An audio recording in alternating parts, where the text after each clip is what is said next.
Welcome back to Endangered Species Spotlight. This week we are talking about the Banff Springs snails. Oh, that's gonna be a tricky one this week. This is the Banff Springs snail. It's only found in the Banff Hot Springs in Alberta in Banff National Park. It's pretty famous. Well, not the snail, but the park is pretty famous. It's beautiful. I haven't actually been to the park, but I used to drive through it all the time. So this snail is what would be called an extremophile. It lives in very, very extreme conditions, very low oxygen and very hot because it lives in the hot springs waters.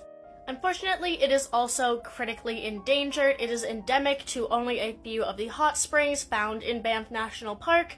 It used to be endemic to 9 hot springs there, but now it is reduced down to 5, unfortunately. Some of the main reasons that the snail is endangered is due to human activity, tourists in the park doing things like they might accidentally hurt the snails and not notice, which is very unfortunate.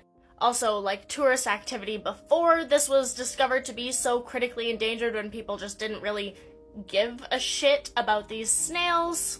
There is also an effect that pollution has because they are very sensitive to environmental conditions as well as global warming effect, because when the hot springs water temperature fluctuates too much, then that's also not good for the snail, which does tend to happen when these more extreme weather is coming in due to global warming. So not only has their range reduced from 9 to 5 pools, their population has also reduced dramatically. I don't think there's a full population count because it is kind of hard to get a full population count with animals as small as snails and other invertebrates. Fortunately, in Canada and Alberta and the national park itself, there are quite a few conservation efforts going on to save this snail. While 4 out of the 5 springs that these snails are found in are still open for tourist use, the one that is the most populous of the snails, the one where there's the most snails in it, is closed and is only entered for scientific research. So that is good, so that guarantees at least one of the pools is fully protected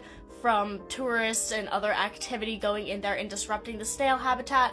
Additionally, there's quite a few signs posted all around the park, be like, hey, watch out for these snails, they are critically endangered, please be very careful. There's also hefty fines associated with damaging the environment that the snails are found in, especially the one cave that is off limits to the public. You can get fined a ton if you go there and are found to have damaged the habitat and all that. There's also captive breeding programs, which are a little bit tricky because they do like such extreme environments, but there are captive breeding going on working to establish populations in the 4 caves that they are no longer found in. So breeding and releasing them into the caves that they used to be found in but are no longer, so that's happening, as well as kind of boosting the populations in the caves that they are still naturally occurring in. Interestingly, this was also the first mollusk to be classified as critically endangered and thus protected in Canada. And so, while the population is still, as far as I know, declining, there are lots of efforts going on to save them, so hopefully the population will recover in the future.